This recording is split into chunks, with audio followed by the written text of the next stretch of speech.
안녕하십니까. 산업위생을 강의하는 최윤정입니다. 자, 이번 시간은 지난 시간에 이어서 산업위생 기사 필기 2019년 제1회 기출문제 중에서 41번 문제부터 함께 풀이하도록 하겠습니다. 자, 41번 문제 실기까지 중요합니다. 후드의 유입개수 CE가 주어졌습니다. 0.7이고요. 속도와 VP죠, 그죠? 20mm H2O일 때 후드의 유입 손실은 약 몇 밀리미터 H2O인가? 유입 손실은 압력 손실 같은 것입니다. 그래서 결국은 후드의 압력 손실을 계산하시오라는 문제죠. 자, 압력 손실 델타 P는요. 압력 손실 개수 곱하기 속도와 VP였습니다. 근데 압력 손실 개수가 지금 주어지지 않고 유입 개수가 주어졌죠. 압력 손실 개수는 유입 개수 CE의 제곱분의 1-1이었다. 그죠? 자, 그 다음에 속도압은 VP 주어졌기 때문에 그대로 대입하시면 되겠죠. 자, 그래서 대입한다. 그죠? 현재 유입개수 0.7이니까요. 0.7의 제곱분의 1-1 곱하기 속도압 20 계산하시면 되겠습니다. 실기에 굉장히 잘 출제되는 유형이니까 반드시 암기하시기 바라고요. 42번 넘어갈게요. 이 문제 파란색 별표함 하겠습니다. 틀리기 쉽거나 자주 출제 안 되어서 다시 확인하십시오라는 문제다. 그죠? 주물 작업 시에 발생되는 유해인자로 가장 거리가 먼 것은 했습니다. 우리가 주물 작업은 여러 가지 공정이 있거든요. 쇠를 녹여서 이제 형에서 해체해서 그거를 이제 모양을 만들고 후처리하고 하는 여러 가지 공정이 있는데요. 자, 그중에 이제 소음이 발생될 수 있죠. 우리가 후처리, 사상이나 연마, 갈아내는 공정에서도 소음이 발생될 수 있습니다. 분진, 먼지도 발생될 수 있죠. 그죠? 금속 분진 나올 수 있고요. 금속의 휘움, 그죠? 용해, 녹이는 과정에서 발생될 수 있어요. 근데 특별히 자외선이 발생되는 건 거리가 멀다라고 할 수 있겠습니다. 자, 그 다음 넘어가겠습니다. 예, 실기까지도 중요합니다. 보호구의 보호 정도와 한계를 나타내는 데 필요한 보호개수 또는 할당 보호개수다라고 합니다. 산정하는 공식으로 옳은 것은 있습니다. 할당 보호개수는 두 가지식이 있는데요. 첫 번째는 노출 기준분의 발생 농도 해도 되고요. 두 번째는 방독 마스크 안쪽의 오염물질 농도분의 방독 마스크 바깥쪽 오염물질 농도가 되겠습니다. 자, 그래서 안쪽 분의 바깥쪽이니까 답은 1번 되겠습니다. 자, 넘어가서 44번 역시나 실기까지 중요합니다. 국소배기 시설의 일반적인 배열 순서입니다. 자, 제가 암기할 때 후덕한 공기를 송풍해서 배출하자 그랬죠. 그죠? 그래서 답은 3번 되겠습니다. 자, 그 다음 45번 넘어갈게요. 역시나 실기까지 꼭 알아야 되는 계산 문제입니다. 뭐 별표 2개에서 3개, 그죠? 실기에 조금 더 자주 나오면 3개고 이게 딱 정해진 건 아니니까요. 대충 보시고 알아야겠구나 기억하시면 되겠습니다. 작업장의 음압 수준이 86dB, 근로자는 기덥게 차음평가 지수, 다시 말하면 NRR이 19인 기덥계를 착용하고 있습니다. 노출되는 음압 수준을 계산하라라고 했습니다. 그죠? 차음 효과, 음의 감소되는 효과가 NRR-7에 곱하기 0.5 하면 됩니다. 현재는 NRR이 19니까요. 19-7. 그죠? 곱하기 0.5를 하면 6dB 차음이 되는 거예요. 이 귀덮개 착용하니까요. 그렇다면 근로자가 귀덮개를 착용했을 때 노출이 될 수 있는 음압은 여기에서 6dB 줄어들겠죠. 86-6 하면 80dB이 되겠습니다. 46번 넘어가겠습니다. 자, 이것도 실기에 굉장히 이거 실기에 이 상사법칙 자체는 잘 출제되는데요. 이 형태는 파란색 별표 해볼게요. 자, 작업장에 설치된 후드가 100m의 상승 per minute, 다시 말하면 송풍량 Q가 주어졌네요. 미니트로 환기되도록 송풍기가 설치되었습니다. 사용함에 따라 정압이 절반으로 줄었습니다. 환기량의 변화로 오른 것은 했습니다. 자, 그러면 현재 Q가 나왔고 정압 P가 나왔으니까요. Q와 P의 관계를 한번 생각해 볼게요. 상사법칙에서 Q1분의 Q2는 N1분의 N2거든요. P1분의 P2는 N1분의 N2의 제곱이에요. 자, 다시 말하면 이 N1분의 N2가 Q1분의 Q2니까요. P1분의 P2는 N1분의 N2를 요거로 바꿔주면 Q1분의 Q2의 제곱이 되잖아요. 그죠? 그래서 P1분의 P2는 Q1분의 Q2의 제곱이 됩니다. 자, 그러면 이거를 제곱을 없애버리면 여기는 루트 해주면 되죠. Q1분의 Q2는 루트 P1분의 P2가 됩니다. 자, 이 100이라고 주어졌는 건 첫 번째 환기량 Q1이죠. 그죠? 두 번째 환기량 Q2가 궁금한 거니까요. Q2는 이라고 하면 나눠졌는 Q1이 넘어가면 반대로 곱해주면 돼요. 그죠? 곱하기 루트 P1분의 P2가 됩니다. Q1이 금방 100이다라고 했거든요. 곱하기. 자, 정합이 절반으로 줄었어요. 다시 말하면 P1분의 P2가 반으로 줄었기 때문에 루트 0.5 들어가는 겁니다. 그죠? 계산하면 70.71이 되겠습니다. 자, 그래서 요거는 잘 출제 안 되는 그죠? 그런 유형. 파란색 하시고 다시 체크하시면 되겠습니다. 상사법칙 요 공식 자체는 굉장히 실기 잘 나옵니다. 회전수가 600이다. 그죠? 첫 번째 회전수니까요. N1이 되겠습니다. 동력이 5kW다. 첫 번째 동력 HP1이라고 하겠습니다. 회전수를 800으로 바꾸죠. 두 번째 회전수다. 그죠? 이때 동력은 몇 kW인가? 두 번째 동력을 계산하라가 되겠습니다. 그죠? 자, 일단 HP2에 대한 식이죠. HP2는 HP1 첫 번째 동력 곱하기 D1분의 D2 직경의 변화의 5제곱이다. 그죠? 5승이고요. N1분의 N2의 세제곱. 로1분의 로. 근데 이건 지금 주어지지 않았으니까 두 가지만 생각하면 됩니다. 자, 그 다음에 지금 직경도 주어지지 않았죠? 회전수만 생각하면 된다. 그죠? 자, HP2는 첫 번째 동력 곱하기 결국은 회전수. N1분의 N2의 세제곱이다. 요거죠. 그죠? 그래서 첫 번째 동력이 얼마였는가 하면 5kW이고요. 첫 번째 회전수가 600, 나중에 800이죠. 요거의 세제곱 이렇게 계산해 주시면 되겠습니다. 48번 넘어가겠습니다. 네. 작업 환경 개선 대책 중에 격리와 가장 거리가 먼 것은 있습니다. 격리는 작업자하고 작업 위험한 것 간의 거리를 두는 거죠. 띄우는 거잖아요. 원격 조정 장치. 현장에서 직접 조정하는 게 아니라 멀리서 원격 조정으로 격리합니다. 특수 저장 창고에 넣어서 창고와 작업자를 격리하는 거죠. 콘크리트 방호 벽으로 작업자와 격리하는 거. 요 세 가지 해당된다. 그죠? 국소배기 장치를 설치하는 건 격리가 아니라 환기에 해당되죠. 아닌 건 1번 되겠습니다. 49번 넘어가겠습니다. 자, 요건 필기용 문제입니다. 빨간색 하나 붙일게요. 주물사나 고온가스를 취급하는 공정에 환기시설을 설치하려고 합니다. 덕트 재료로 적합한 것은, 그죠? 여러 가지 중에요. 요게 특히나 필기에 잘 나오죠. 그래서 다 암기 안 하더라도 나온 거 기억할게요. 주물사나 고온가스 취급할 때 덕트 재질은 흑피 강판이 좋다. 그죠? 이거 기억하시기 바라고요. 넘어가겠습니다. 50번도 필기용 문제다라고 보시면 되겠습니다. 보호구의 재질과 적용 대상 화학물질에 대한 내용으로 잘못 짝지은 것은 했습니다. 천연 고무는 극성 용제, 그죠? 천연 고무는 극성 용제나 수용성 용액에 사용합니다.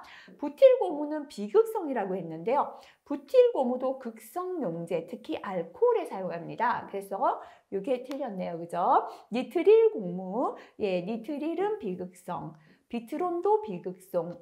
네오프렌 고무는 비극성이죠. 그죠? 그래서 우리가 극성에 쓸 수 있는 게 천연 고무 라텍스하고 부틸 고무 이 두 가지 극성에 사용한다. 기억하시면 되겠습니다. 자, 그 다음 넘어가서 51번 넘어가겠습니다. 네. 요거, 실기에도 간혹 한 번씩은 출제가 되는 내용입니다. 다음 중 덕트 함유 시에 댐퍼를 이용한 균형 유지법. 댐퍼는 뭐냐면요. 이렇게 이게 뚜껑이라고 해야 되나요? 이거를 열어버리면 환기량이 많아지고 많을 땐 이걸 닫아버리는 거예요. 그죠? 이거 열고 닫고 열고 닫고 이렇게 하는 거죠. 그죠? 임의로 댐퍼 조정 시 평형이 깨질 수 있어요. 그죠? 잘못해서 이거 임의로 열어버리면 평형이 깨지고요. 시설 설치 후에 변경이 어려운 게 아니라 시설이 다 끝났죠. 댐퍼를 가지고 이게 조절하기 때문에 송풍량을 조절하기 때문에 시설 설치 후에도 쉽죠. 설계를 변경하거나 할 필요가 없죠.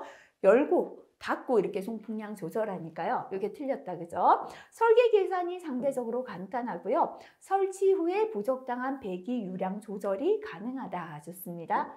자, 그 다음 넘어가겠습니다. 참고, 해설 내용 한번 보시기 바라고요. 자, 그 다음 52번 가겠습니다. 실기에 잘 출제됩니다. 작업장 내 열 부하량이 5,000kcal/h이다. HS가 주어졌고요. 기온이 20도고 35도다 주어졌습니다. 이때 전체 환기를 위한 필요 환기량을 계산하라. 그죠? 정합 비열은 0.3이다 주어졌습니다. 자, 이렇게 온도 차에 따른 환기량이다. 그죠? Q는 0.3은 정합 비열이고요. 델타 T는 온도의 차입니다. 그죠? 그 다음에 HS는 열 부하량이 되겠습니다. 자, 그래서 0.3 곱하기 온도의 차는 내부가 35도, 20도니까 35도 마이너스 20도 하시면 되고요.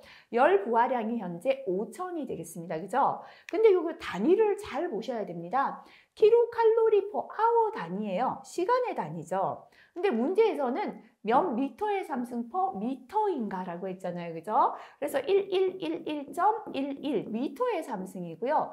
hour는 1시간은 몇 분이죠? 60미니트. 어떨 때 이걸 곱해야 하나 나눠야 하나 혼동될 때는 이렇게 분수로 해서 요거를 분으로 바꿔보시면 됩니다. 그죠? 그래서 60으로 나눠주시면 18.52가 답이 되겠습니다. 자, 네, 요것도 실기까지 중요합니다. 뭐 별표 3개를 붙여도 과언이 아닌 건 요거 자체를 묻는 문제보다는 불피가 계산 공식에 쓰이는 경우가 굉장히 많은 거다. 그죠? 공기가 20도씨입니다. 송풍관 내에서 20m/s 유속이니까요. 속도가 주어졌고요. 공기의 속도압을 계산하라. 속도압 VP를 물었다. 그죠? 이때 공기 밀도는 1.2다 라고 줬습니다. 자, 그러면 속도압 VP는 공식 또 적으면서 기억할게요. 2G분의 RV 제곱이었다. 그죠? 2 곱하기 중력과 속도 주어지지 않으면 9.8이고요. 현재 공기 밀도 1.2고 속도도 줬죠. 20의 제곱 요거 계산하시면 되겠습니다. 24.49가 답이 되겠습니다. 자, 넘어가겠습니다. 네. 다음 중 전체 환기를 적용할 수 있는 상황과 가장 거리가 먼 것은 국소 환기를 설치할 때 전체 환기를 설치해야 될 때 이거는 비교해서 실기에 자주 출제되니까요. 기억하시면 좋겠습니다. 유해 물질의 독성이 높을 때 전체 환기는 작업장 전체에서 빼내는 건데요. 독성이 높은 걸 이렇게 빼면 안 되죠. 바로 국소 환기. 그죠? 바로 빼올려야죠. 그래서 1번 틀렸습니다. 작업장 특성상 국소배기 장치 설치가 불가능할 때 동일 사업장에 다수의 오염원이 분산되어 있을 때, 그죠? 오염 발생원이 근로자가 작업하는 장소로부터 멀리 떨어져 있을 때는 전체 환기가 가능하겠습니다. 자, 넘어가겠습니다. 55번 문제 실기까지 중요합니다. 환기량이 Q고요. 작업장의 최적이 V가 되겠습니다. 시간당 환기 횟수 또는 공기 교환 횟수라고 해도 되겠다. 그죠? ACH는 실내 최적 V분의 환기량 Q 해주시면 된다. 그죠? 그래서 맞게 된 건 답은 3번 되겠습니다. 56번 넘어가겠습니다. 네. 필기에 자주 출제됩니다. 푸시풀령은 한쪽에서는 밀어주고 한쪽에서는 끌어당깁니다. 그죠? 어떨 때 쓰는가 하면요. 도금조처럼 이제 면적이 넓을 때 요거 썼다라고 나왔죠. 도금조와 같이 폭이 넓은 경우에 사용하면 포지 비율을 증가시키면서 필요 유량을 감소시킬 수 있습니다. 공정에서 작업 물체를 처리소에 넣거나 꺼내는 중에 발생되는 공기막 파괴 현상을 방지할 수 있는 게 아니고요. 공기막이 공정에서 물질을 넣거나 꺼내는 중에 오염물질이 발생할 수 있어요. 공기막이 파괴될 수 있다. 그죠? 그래서 이게 틀렸고요. 개방조 한 변에서 압축 공기를 이용하여 오염물질이 발생하는 표면에 불어주고 반대쪽에서는 반대쪽에 오염물질이 도달하게 그죠? 끌어당기는 그런 시스템이 되고요. 제어 속도는 푸시 제트 기류에 의해 발생됩니다. 넘어가서 57번으로 넘어가겠습니다. 예, 실기까지 중요합니다. 그죠? 별표 2개에서 3개까지 붙여도 되겠습니다. 덕트 직경이 주어졌습니다. 그죠? 30cm다 주어졌고요. 공기 유속이 10m/s입니다. 레이놀즈 수를 계산하라 했는데요. 문제에서는 점성계수를 줬다. 그죠? 예, 점성계수를 주고 예, 레이놀즈 수를 계산하시오 했습니다. 레이놀즈 수 공식을 한번 볼게요. 예, 제가 금방 헷갈렸다, 그죠? 우리가 동점성계수, 예, 점성계수죠. 점성계수를 줄 때는 점성계수분해는 로 VD예요. 근데 동점성계수분해는 VD다. 그죠? 그래서 동이 붙었을 때 동점성, 밑에가 길 때는 위에가 2개고 점성계수, 밑에가 짧을 때는 로 VD, 위에 하나 더 붙여주자. 이렇게 기억하시면 되겠습니다. 그래서 여기 보면 여기 지금 요식을 잘못 적어놨죠. 그래서 혼돈됐네요. 자, 현재는 점성계수시기 때문에요. 요렇게 넣어줄게요. 자, 요거 고쳐주시고요. 그래서 점성계수는 지금 요겁니다. 그죠? 1.85 곱하기 10의 마이너스 5승입니다. 그 다음에 공기 밀도가 1.2다로 1.2 들어갔고요. 그 다음에 유속이죠. 그죠? 10m/s. 그 다음에 직경이 30cm니까요. 0.3m다. 이렇게 대입해서 계산하시면 되겠습니다. 자, 그 다음에 네, 58번 넘어가겠습니다. 네, 빨간색 별표 하나 붙여보도록 하겠습니다. 다음 중 도금조, 사형 주조에 사용되는 후드 형식으로 가장 적절한 것은 했습니다. 자, 부수식, 포위식, 외부식, 장갑 부착 상자식. 부수나 포위나 장갑 부착 상자는 이게 이렇게 상자 안에다 오염물질이 발생되는 걸 이렇게 집어넣는 거예요. 근데 도금조는 이렇게 오픈되어서 우리가 여기다가 작업자들이 서서요. 재료를 여기 담갔다가 빼고 해야 돼요. 다 막아버릴 수가 없잖아요. 그죠? 이럴 때는 하는 수 없이 이제 외부에서 이렇게 빨아당기는 외부식을 쓴다. 그죠? 그래서 답은 3번의 외부식이 되겠습니다. 외부식 중에서 푸시 풀령을 쓴다라는 거다. 그죠? 자, 그 다음에 59번 넘어가겠습니다. 블로다운은 간혹 실기까지도 나와요. 그래서 별표 하나에서 2개까지 붙여도 되겠습니다. 사이클론 집진 장치의 블로다운에 대한 설명으로 옳은 것은 했습니다. 일단 해설을 먼저 보도록 할게요. 블로다운은 사이클론에서 집진 효율을 증대시키기 위한 방법이 되겠습니다. 더스트박스나 호퍼부에서 처리가스의 5에서 10%를 흡인해서 난류 현상을 억제시켜요. 그래서 난류는 이제 공기 흐름이 마음대로 흐르는 거죠. 이게 억제가 되어야지만 집진 효율이 증대가 되겠죠. 그죠? 그래서 원심력을 증대시켜서 집진하는 방식이 되겠습니다. 자, 그래서 블로다운 효과는요. 사이클론 내의 난류 현상을 억제해서 집진 먼지가 비산 날리지 않도록 합니다.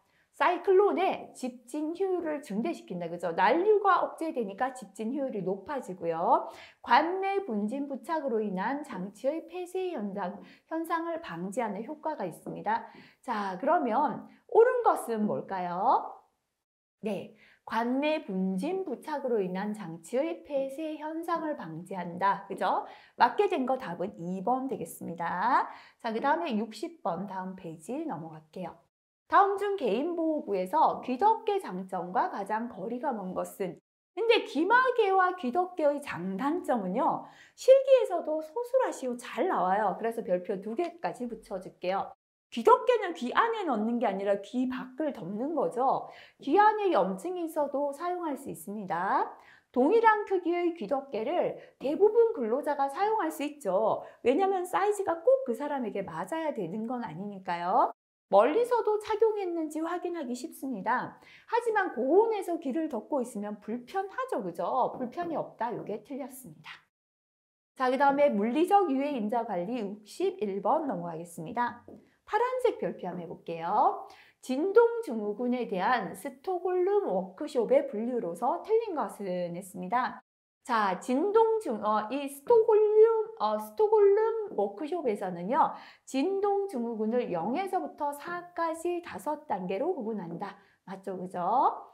자, 그 다음에 2번에 1단계는 가벼운 증상입니다. 하나나 그 이상 손가락의 끝부분이 하얗게 변하는 증상이 됩니다. 자, 그 다음에 요 1단계는 가벼웠고요. 2단계는 하나나 그 이상 손가락의, 아까는 끝부분이었지만 2단계는 중간 부분까지, 이제 끝에서 중간까지 진행되었습니다. 자, 그 다음에 3단계는 심각한 증상인데요. 대부분의 수지들 전체에 증상이 빈번하게 발생되는 겁니다. 그래서 여기 보면 3단계는 심각한 증상이고, 하나나 그 이상의 손가락 가운데 마디, 이거 아니죠, 그죠? 대부분의 수지들 전체에 증상이 발생된다 해야 합니다, 그죠? 4단계는 매우 심각한 증상으로 대부분 손가락이 하얗게 변하는 증상과 함께 손끝에서 땀의 분비가 제대로 일어나지 않는 등의 변화가 나타납니다. 이렇게 5가지로 구분한다는 거. 네. 자, 그 다음에 다음 중 투과력이 큰 것은 했습니다. 간혹 실기까지도 나올 수 있습니다. 자, 인체 투과력 순서는요. 자, 투과력이나 전리작용이나 제일 큰 건 중성자죠. 중성자를 빼면 X나 감마, 베타, 알파 순서고, 전리작용은 반대다, 그죠? 알파, 베타, X나 감마입니다. 자, 이렇게 생각하시면 돼요. 투과력이 좋기 때문에 우리가 엑스레이 촬영하잖아요. 근데 이 X선 촬영했는 게 몸 안에서 전리작용을 일으키면 안 되니까 반대로 X선은 전리작용은 가장 약하다, 그죠? 자, 그래서 요 중에서 투과력 제일 큰 거는 1번의 X선이 되겠습니다. 자, 그 다음에 63번 넘어가겠습니다. 다음의 빛과 밝기 단위를 설명한 것으로 기억 니은에 해당하는 용어로 맞는 것은 했습니다. 1루멘의 빛이, 1루멘은, 루멘은 이제 광도거든요. 다시 말하면 광도고, 밑에는 1피트 제곱의 평면에 수직으로 비칩니다. 그죠? 예, 요거는 뭐냐면 푸트 캔들이 됩니다. 자, 즉 조도를 뭐라고 한다? 1루멘의 빛이 1푸트 제곱의 평면에 수직으로 비칠 때 그 빛의 양 조도를 푸트 캔들이라고 합니다. 자, 반면에 1m 3승의 평면에 1m 3승이 아니라 1m 제곱이 맞습니다. 평면에 1루멘의 빛이 비칠 때 밝기. 자, 푸트 캔들은 밑에가 푸트 제곱분의 루멘인데요. 조도죠, 그죠? 룩스는 밑에가 미터 제곱이에요. 분의 루멘, 그죠? 자, 밑에가 미터 제곱이 된다면 요 단위는 룩스가 된다라고 보시면 됩니다. 그죠? 룩스 또는 럭스라고 나오죠. 그래서 조도의 단위는 이렇게 푸트 캔들하고 룩스하고 2가지가 있다. 그죠? 그래서 1루멘은 동일하고요. 자, 이 부분 미터 제곱이냐 푸트 제곱이냐에 따라서 푸트 캔들과 룩스 구분할 수 있겠습니다. 자, 그 다음에 64번 넘어갈게요. 자, 저기압의 영향에 관한 설명으로 틀린 것은 산소 결합을 보충하기 위하여 호흡수나 맥박수가 증가하게 된다. 저기압에서는 아무래도 공기가 작기 때문에 산소 양도 적겠죠. 그래서 호흡이나 맥박이 빨라서 산소를 보충하려고 합니다. 그죠? 고도 18,000피트 이상이 되면 21% 이상의 산소가 필요하게 된다. 고도가 10,000피트까지는 시력이나 협조 운동의 가벼운 장애나 피로를 유발합니다. 고도 상승으로 기압이 저하되면 고도가 올라갈수록 공기 양이 적어지니까 기압이 저하되죠. 그러면 공기 중에서 산소 분압도 저하되겠죠, 그죠? 공기가 적으면 공기 안에 산소도 적어지잖아요, 그죠? 폐포 내 산소 분압도 감소한다 해야죠, 그죠? 그래서 틀린 설명은 4번 되겠습니다. 65번 넘어갈게요. 네.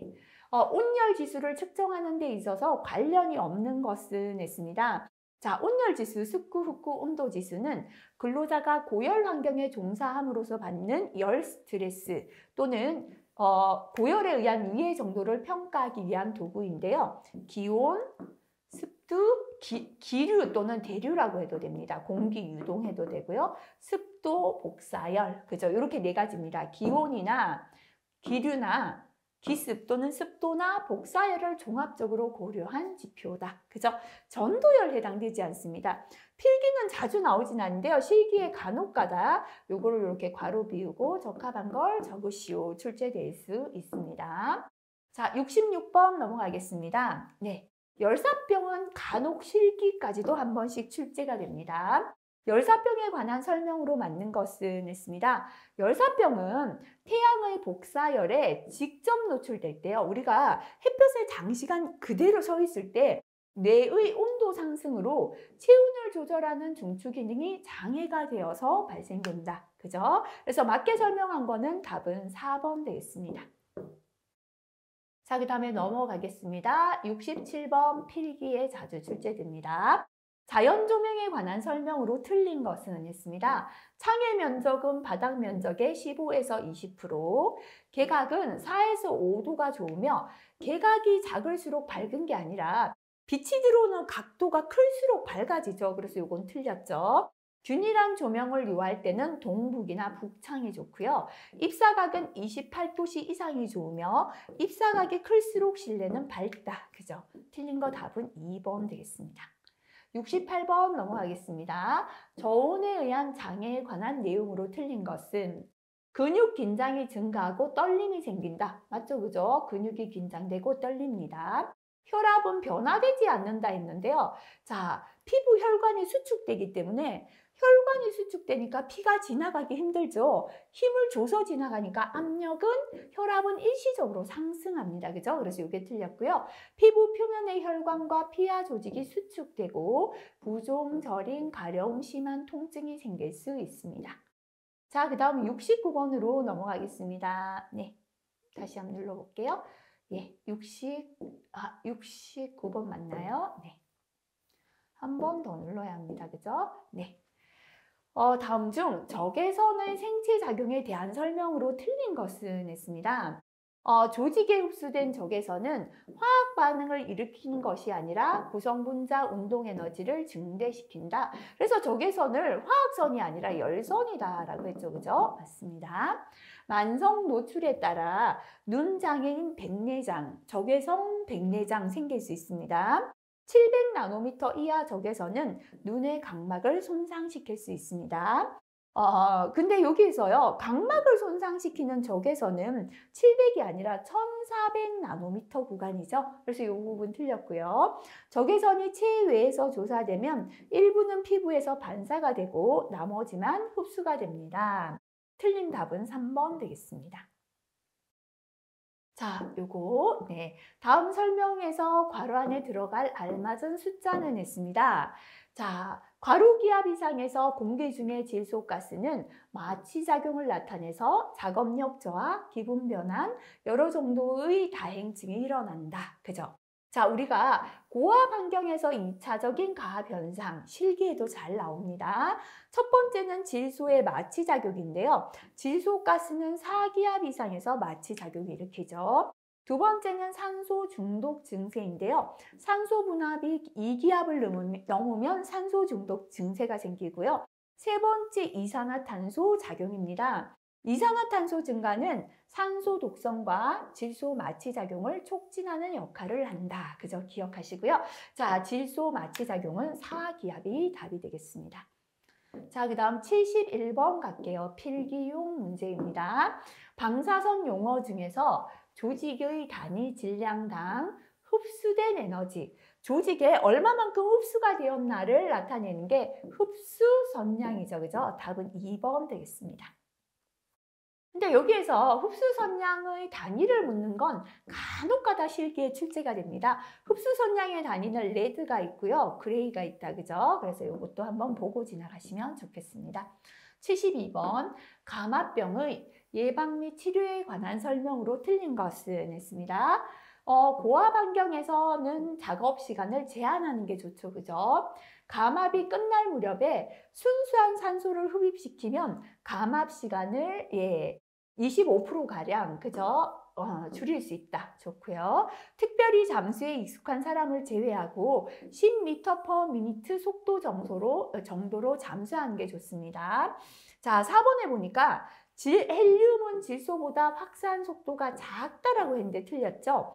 헬륨은 질소보다 확산 속도가 크고 체내에서 불안정하다 했는데요. 체외로 배출되는 시간도 질소에 비하여 50% 정도밖에 안 돼요. 빨리 확산되고 빨리 빠져나가는 거죠. 그래서 질소를 헬륨으로 대체한 공기를 호흡시키는 게 좋죠. 그죠? 그래서 틀린 거 답은 4번 되겠습니다. 네. 그 다음 73번 넘어갈게요. 필기 한 번씩 출제가 됩니다. 사람이 느끼는 최소 진동력치. 사람이 진동을 느끼는 최소는 55 플러스 마이너스 5데시벨. 3번이 답이 되겠습니다. 자, 74번 넘어갈게요. 비전리 방사선이 아닌 거, 그죠? 전리 방사선 또는 이온화 방사선의 종류는 전자기 방사선, 엑스레이 감마선이 있고요. 입자 방사선, 알파 입자, 베타 입자, 중성자 이렇게 두 가지는 전리 방사선이죠. 자, 그러면 비전리 방사선이 아닌 것, 다시 말하면 요 중에서 전리 방사선 어디 있습니까? 1번의 감마선이 되겠죠. 그죠? 구분하는 거는 실기에도 간혹 출제될 수 있겠습니다. 75번, 소음성 난청에 관한 설명으로 틀린 것은, 그죠? 소음성 난청은 4000에서 6000Hz 정도에서 가장 많이 발생합니다. 일시적 청력 변화 때의 각 주파수에 대한 청력 손실의 양상은 같은 소리에 의하여 생긴 영구적 청력 변화 때의 청력 손실 양상과 다르다 했는데요. 다시 말하면 일시적 청력 손실하고 영구적 청력 손실하고 같은 주파수라면 나타나는 반응이 다르다 아니고요. 같다, 비슷합니다. 그죠? 영구적인 청력 손실은 일시적인 청력 손실이 반복되고 불완전한 회복이 계속될 경우 축적 효과 때문에 생기거든요. 그래서 그 양상이 다르지 않습니다. 비슷하게 계속해서 반복되어서 영구적이 되는 것이다 보면 되죠. 그죠? 나머지 읽어보시면 되고요. 틀린 건 2번이다 정도 알고 넘어가면 되겠습니다. 76번입니다. 요거 파란색 별표할게요. 틀리기 쉽습니다. 정상인이 들을 수 있는 가장 낮은 이론적인 음압, 그죠? 우리가 들을 수 있는 가장 낮은 음압을 0데시벨이다 라고 합니다. 요건 자주 안 나왔기 때문에 체크하시고 다시 봐주시고요. 자, 77번 소음에 흡음 평가 시 적용되는 잔향 시간에 대한 설명으로 맞는 것은 했습니다. 일단 잔향 시간, 우리 공시간 보고 지나갈게요. 잔향 시간 T는 K는 상수인데요. 이 상수가 보통 0.161이 되겠습니다. A는 실내의 총 흡음력이죠. 흡음력분의 위에는 V죠, 그죠? 요거 공간의 부피가 되겠습니다. 그죠? 자, 그래서 잔향 시간은 실내 공간 크기에 비례한다. 크기가 크면 잔향 시간도 길다. 맞죠? 그죠? 그래서 실내 흡음량을 증가시키면 잔향 시간도 증가한다. 흡음량이 증가되면 잔향 시간 감소되잖아요. 그죠? 그래서 이 두 개는 뭐 크게 꼭 보실 필요 없고요. 맞는 건 1번이다 정도, 공식 정도 알고 지나가시면 되겠습니다. 자, 그 다음 78번 넘어가겠습니다. 파란색 별표 붙이겠습니다. 이런 것도 자주 나오진 않기 때문에요. 사무실 실내 환경에 이산화탄소 농도를 측정했더니 750ppm이었습니다. 이산화탄소 농도가 750ppm인 사무실 실내 환경의 직접적인 건강 영향은 이라고 했습니다. 자, 이산화탄소가 700 이하일 때는 장기간 있어도 건강에 문제가 없습니다. 700에서 한 1000ppm에서는 건강 영향은 없지만 불쾌감을 느낄 수가 있고요.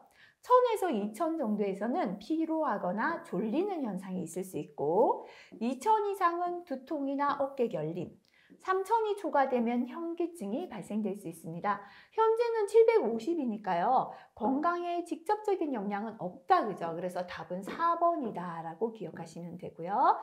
자, 그 다음에 79번 넘어갈게요. 실기까지 중요하고 뭐 한 개 더 붙여도 됩니다. 2개에서 3개까지 되는 문제입니다. 각각 90, 90, 95, 100dB의 음압 수준을 발생하는 소음원이 있는데요.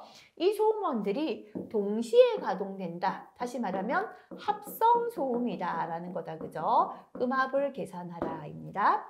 합성 소음은 10 곱하기 로그다. 이거 기억하시면 되죠? 10 곱하기 로그 10에 10분의 첫 번째 소음, 10분의 두 번째, 세 번째, 네 번째를 다 더해 주시면 되겠습니다. 계산하니까 101.81이 답이 되겠습니다. 자, 그 다음에 80번 문제로 넘어가겠습니다.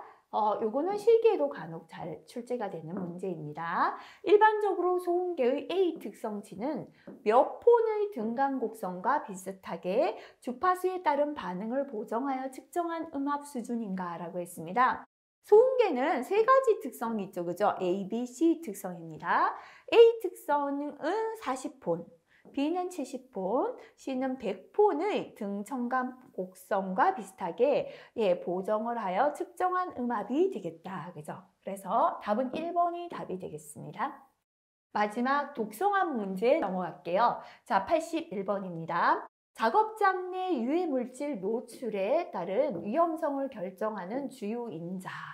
자, 우리가 유해물질에 노출됐는데 위험을 결정하는 주요 인자는 무엇인가? 그죠? 아무래도 그 물질이 얼마만큼 독성을 갖고 있고 얼마만큼 노출되었는가가 주요 인자가 되겠죠? 그래서 답은 바로 1번 되겠습니다. 자, 그 다음에 넘어가서 82번은 실기까지 중요합니다. 유해물질의 분류에 있어서 질식제로 분류되지 않는 것은 있습니다. 그죠? 자, 우리가 요거는 뭐 한 개 정도 붙여도 괜찮겠습니다. 질식제는 우리가 크게 두 가지가 있죠.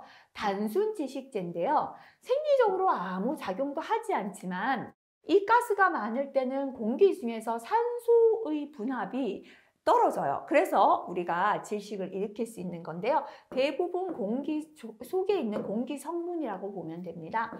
수소나 CO2, 질소, 헬륨, 메탄, 에탄, 프로판 같은 게 되겠습니다.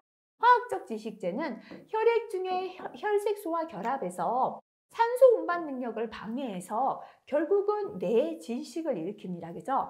대표적인 게 연탄가스, 일산화탄소, CO 죠. 황화수소, 시아나수소, 아닐린 같은 게 있겠습니다. 자, 그럼 요 중에서 질식제가 아닌 거, 그죠? H2, 수소죠. N2, 질소. 요거는 두 개 다 단순 질식제다. 그죠? 그 다음에 황화수소는 좀 전에, 뭐였죠? 우리, 그 화학적 질식제라고 했다. 그죠? 아닌 건, O3오조는, 요거는 상기도 점막 및 폐 조직 자극제가 되겠습니다. 자, 요거는 뭐 실기까지 질식제 종류 조금 구분하시면 좋겠습니다. 83번은 별표 하나 붙이겠습니다. 베릴륨 중독에 관한 설명으로 틀린 것은 베릴륨의 만성 중독을 네이버후드 케이스라고 불립니다. 예방을 위해서 X선 촬영과 폐기능 검사가 포함된 정기 건강 검진이 필요하고요.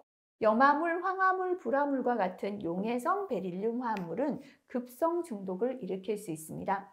치료는 발 등에 급속 배설 촉진제를 투여하고 피부 병수에는 발 연고를 바른다 했는데요. 우리가 발은 뭐를 치료할 때 썼죠? 수은 중독, 그죠? 그래서 수구, 수발 그랬거든요. 수는 구내염, 수전증, 발로 치료한다, 그죠? 그래서 여기서 틀린 거 4번이다 정도 기억하시면 되겠습니다. 자, 84번 넘어가겠습니다.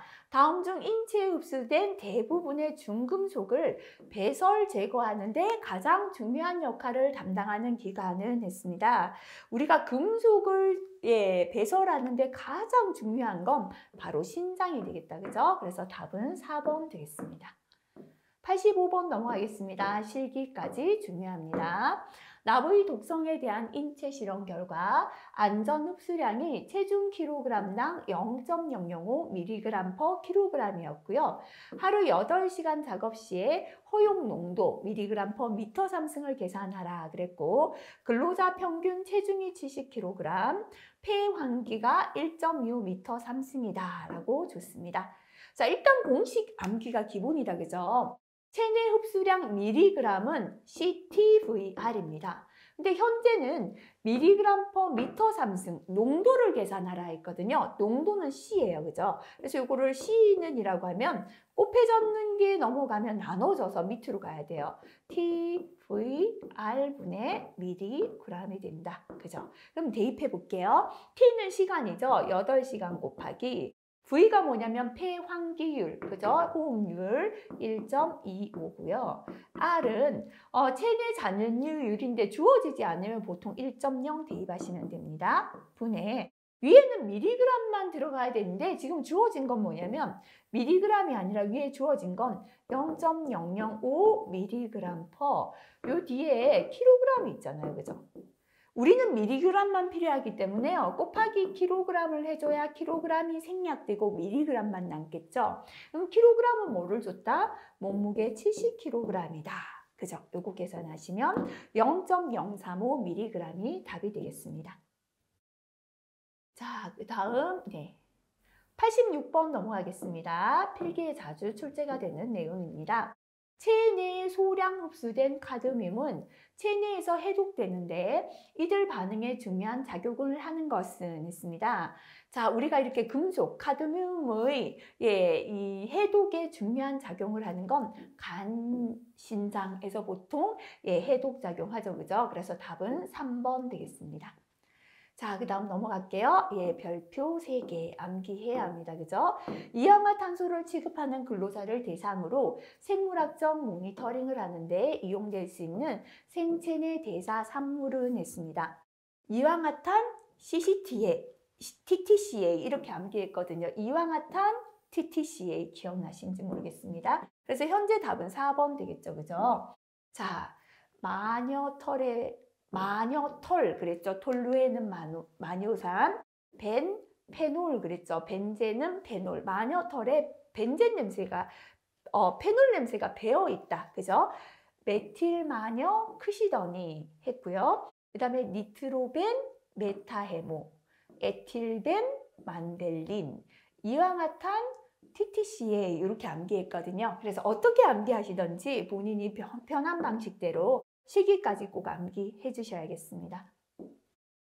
자, 그 다음에 수은 중독의 예방 대책이 아닌 것은 요거는 파란색 별표 한번 붙여보겠습니다. 자, 수은 중독을 예방하기 위해서 수은을 주입하는 과정을 밀폐 공간 안에서 자동화한다. 사람이 안 하고 자동화하면 중독이 줄겠다. 그죠? 이거 좋습니다. 작업장 내에서 음식물 섭취와 흡연 행동을 금지한다. 자, 이 수은을 사용하는 작업장에서 음식을 먹거나 담배를 피면 중독 생기니까 이것도 좋죠. 그 다음에 수은 취급 근로자의 비점막 궤양 생성 여부를 면밀히 관찰한다. 잘 모르면 넘어가 볼게요. 작업장에 흘린 수은은 신체가 닿지 않는 방법으로 즉시 제거한다. 맞죠? 흘린 수은을 그대로 두면은 중독되잖아요. 그래서 요거 세 가지는 읽어봐도 맞는 내용, 그죠? 요거 특별히 비점막 궤양 생성을 확인할 필요는 없습니다. 자, 그 다음에 넘어가서 89번 보겠습니다. 폐에 침착된 먼지의 정화 과정에 대한 설명으로 틀린 것은 했습니다. 어떤 먼지는 폐포벽을 통과하여 림프계나 다른 부위로 들어가기도 합니다. 먼지가 세포가 방출하는 효소에 의해 융해되지 않으므로 먼지는 세포가 방출하는 효소에 의해 다시 말하면 녹지 않기 때문에 점액층에 의한 방출 이외에 제거가 안 되고 축적만 된다라는 이야기인데요. 요거 틀렸죠, 그죠? 대식세포가 방출하는 효소의 용해작용, 융해 또는 용해 녹는다는 게 맞을 것 같아요. 그죠? 으로 먼지를 제거할 수 있어요. 그래서 여기에서 먼지는 제거가 안 되기 때문에 축적된다. 틀렸고요. 효소의 용해작용으로 대식세포에서 내는 효소의 용해작용으로 먼지를 제거할 수 있다라고 해야 돼요. 그죠? 자, 그 다음에 나머지 읽어보면 폐에 침착된 먼지는 식세포에 의하여 포위되고 포위된 먼지의 일부는 미세기관지로 운반, 점액 선모 운동에 의하여 정화될 수 있습니다. 폐에서 먼지를 포위하는 식세포는 수명이 다한 후 사멸하고 다시 새로운 식세포가 먼지를 포위하는 과정이 계속적으로 일어나기 때문에 먼지는 일부는 뭐다? 이렇게 몸속에서 제거될 수 있다는 거죠. 90번 넘어가겠습니다. 메탄올에 관한 설명으로 틀린 것은 했습니다. 특징적인 악성 변화는 혈관 육종이다 했는데요. 자, 염화비닐이 혈관 육종을 일으키죠. 그래서 요게 틀렸죠. 그죠? 요 1번이 틀렸습니다. 메탄올은 자극성이 있고요. 중추신경계 억제를 하고요. 플라스틱 필름 제조와 휘발유 첨가제 등에 이용되고 특별히 시각장애, 그죠? 눈에 장애를 주고요. 기전은 메탄올의 대사산물인 포름알데히드가 망막 조직을 손상시키기 때문에 발생됩니다. 자, 그 다음에 91번으로 넘어가겠습니다. 자, 이거 필기에 잘 나오죠, 그죠? 납 중독을 확인하는 시험이 아닌 거였습니다. 혈중의 납 농도, 그 다음에 햄의 대사, 말초신경 전달 속도, 그 다음에 ALA의 축적, 그 다음에 CAEDT의 이동 시험을 가지고 납 중독을 확인하죠, 그죠? 아닌 건 소변 중 단백질 해당되지 않습니다. 92번은 한 번씩 실기까지도 나올 수 있고 필기에 자주 출제가 됩니다. 그죠? 유기용제 종류에 따른 중추신경계 억제 작용을 작은 거부터 큰 순으로 나타내시오. 자, 중추신경계 억제는요, 큰 거는 할로겐, 에테르, 에스테르, 유기산, 알콜, 알켄, 알칸 순서였거든요. 그죠? 자, 그래서 거꾸로 하면 알칸, 알켄, 알콜, 유기산, 에스테르 되어 있는 1번이 답이 되겠다. 그죠? 그래서 순서는 한번 봐주시고 넘어가시면 좋겠습니다. 92번으로 가겠습니다. 92번 했나요? 그죠? 92번 다시 한번 볼게요. 제가 요거 큰 것으로 답이 잘못 띄었네요.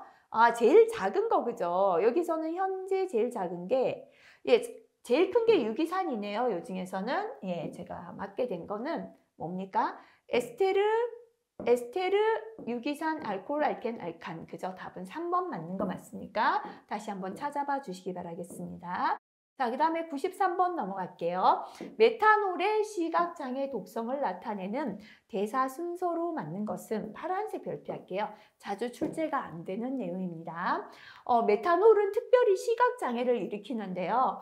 시각장애를 일으키는 건 메탄올이 포름알데히드로 변화되고 포름알데히드가 포름산, 그 다음 이산화탄소로 대사하면서 발생이 됩니다. 그래서 요거 포름알데히드, 포름산, 이산화탄소 이렇게 기억하시면 되겠습니다. 답은 4번 되겠습니다. 94번 넘어가겠습니다. 자, 요건 실기까지 중요합니다. 주로 비강이나 인후두, 기관 등 호흡기의 기도 부위에 축적됩니다. 그죠? 호흡기계 독성을 유발하는 것. 우리가 기도는요, 상기도 있고 하기도가 있죠. 이렇게 윗부분이 기도예요. 그죠? 이렇게 기도 부분에 축적되어서 독성을 나타내는 게 흡입성 분진이죠. 그 다음에 좀 더 깊이 들어가면 이제 흉곽성, 가슴으로 들어간 거죠. 기도의 끝부분 하기도나 가스 교환 부위, 폐포에 침착되어서 독성을 나타내고요. 이제 그 밑으로 더 들어가면 호흡성 분진이 됩니다. 기도는 끝났다, 그죠? 그 밑에 있는 가스 교환 부위, 폐포에 침착되어서 독성을 나타내는 게 되겠습니다. 그래서 현재는 기도에 침착된다라고 했으니까 1번의 흡입성 분진이 답이 되겠습니다. 자, 그 다음 95번 넘어가겠습니다. 유기용제에 의한 장애의 설명으로 틀린 것은 했습니다. 요거 파란색 별표 하도록 하겠습니다. 자, 첫 번째 유기용제 의 중추신경계 작용으로 잘 알려진 것은 마취작용이다. 우리가 유기용제, 페인트나 신나 같은 거요. 조금 냄새를 맡으면 머리가 어지럽죠. 이렇게 마취시키는 작용 때문이고요. 사염화탄소는 간과 심장을 침범하는 데 반하여 이황화탄소는 중추신경계통을 침범한다. 맞다, 그죠? 간신사염화를 소개합니다. 이렇게 암기했었죠. 벤젠은 노출 초기에는 빈혈증을 나타내고 장기간 노출되면 혈소판 감소나 백혈구 감소, 백혈병으로 진전이 되고요. 대부분의 유기용제는 유독성의 포스겐을 발생시켜 장시간 노출 시에 폐수종을 일으킨다 했는데요.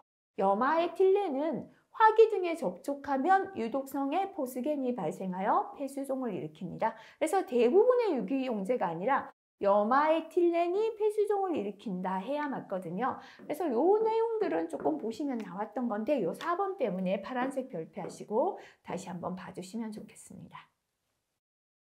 자, 그 다음에 96번 빨간색 별표하겠습니다.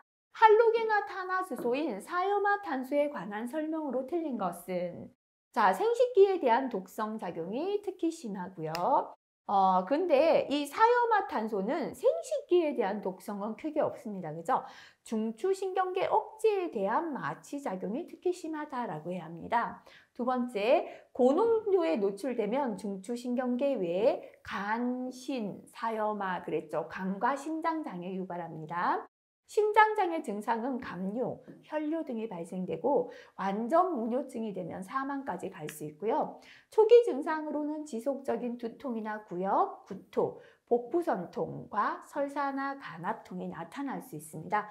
그래서 생식기에 대한 독성이 심하다. 이 부분 틀렸죠. 그죠? 넘어가겠습니다. 실기까지 중요합니다.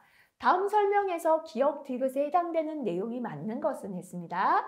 단시간 노출 기준 STL이란 몇 분이었죠? 단시간은 15분 그랬죠. 그죠? 15분간의 시간가 중 평균 노출 값으로서 노출 농도가 시간가 중 평균 기준을 초과하고 단시간 노출 기준 이하일 때 1회 노축 지속 시간은 몇 분 이하? 15분 미만이어야 합니다. 그죠? 이러한 상태는 하루에 몇 회? 4회 이하. 아무리 15분간 노출이 되더라도 이게 하루에 4번을 넘어서는 안 된다라는 거고요. 각 노출의 간격은 60분 이상. 다시 말하면 15분 노출되고 60분, 1시간 있고 15분 노출되고 요거를 하루에 4번 노출할 수 있다라는 게 되겠죠. 그죠? 자, 그래서 답은 2번 되겠습니다. 자, 해설 다시 한번 읽고 넘어가시면 좋겠습니다. 빨간색 별표 하나 붙일게요. 페니실린을 비롯한 약품을 정제하기 위한 추출제 혹은 냉동제, 합성수지에 이용되는 물질입니다. 자, 이렇게 추출제나 냉동제로 사용되는 게 클로로포름이었죠. 그죠? 답은 2번 되겠습니다. 99번 넘어가겠습니다. 이거는 실기까지도 나올 수 있습니다. 채석장이나 모래분사 작업장 작업자들이 석영을 과도하게 흡입해서 발생하는 질병은 했습니다. 자, 이산화규소, SiO2, 유리규산, 석영 다 똑같은 거죠. 그죠? 자, 이렇게 유리규산, 석영에 의한 진폐증을 우리가 규폐증이다라고 하죠. 그죠? 답은 1번 되겠습니다. 100번 넘어가겠습니다. 파란색 별표 붙여보겠습니다. 근로자의 화학물질에 대한 노출을 평가하는 방법으로 가장 거리가 먼 것은 했습니다. 자, 우리가 근로자가 화학물질에 얼마만큼 노출되었는지 평가하기 위하여 개인 시료를 측정해 보고요. 생물학적 모니터링, 이게 바로 시료를 측정해서 노출량을 알아내는 거잖아요. 그죠? 그 다음에 건강 감시, 이렇게 3가지가 있습니다. 자, 유해성 확인 및 독성 평가 해당되지 않겠습니다. 자, 이번 시간은 여기까지 풀이했습니다. 이번 시간에는 파란색 별표가 제법 나왔거든요. 앞서 말씀드렸지만 이런 문제들은 자주 출제가 잘 안 되는 내용입니다. 그래서 시험 전에는 다시 한번 파란색을 빠르게 훑어볼 수 있도록 체크하시고요. 다시 한번 눈여겨보고 넘어가시면 좋겠습니다. 이번 시간 수고 많이 하셨습니다.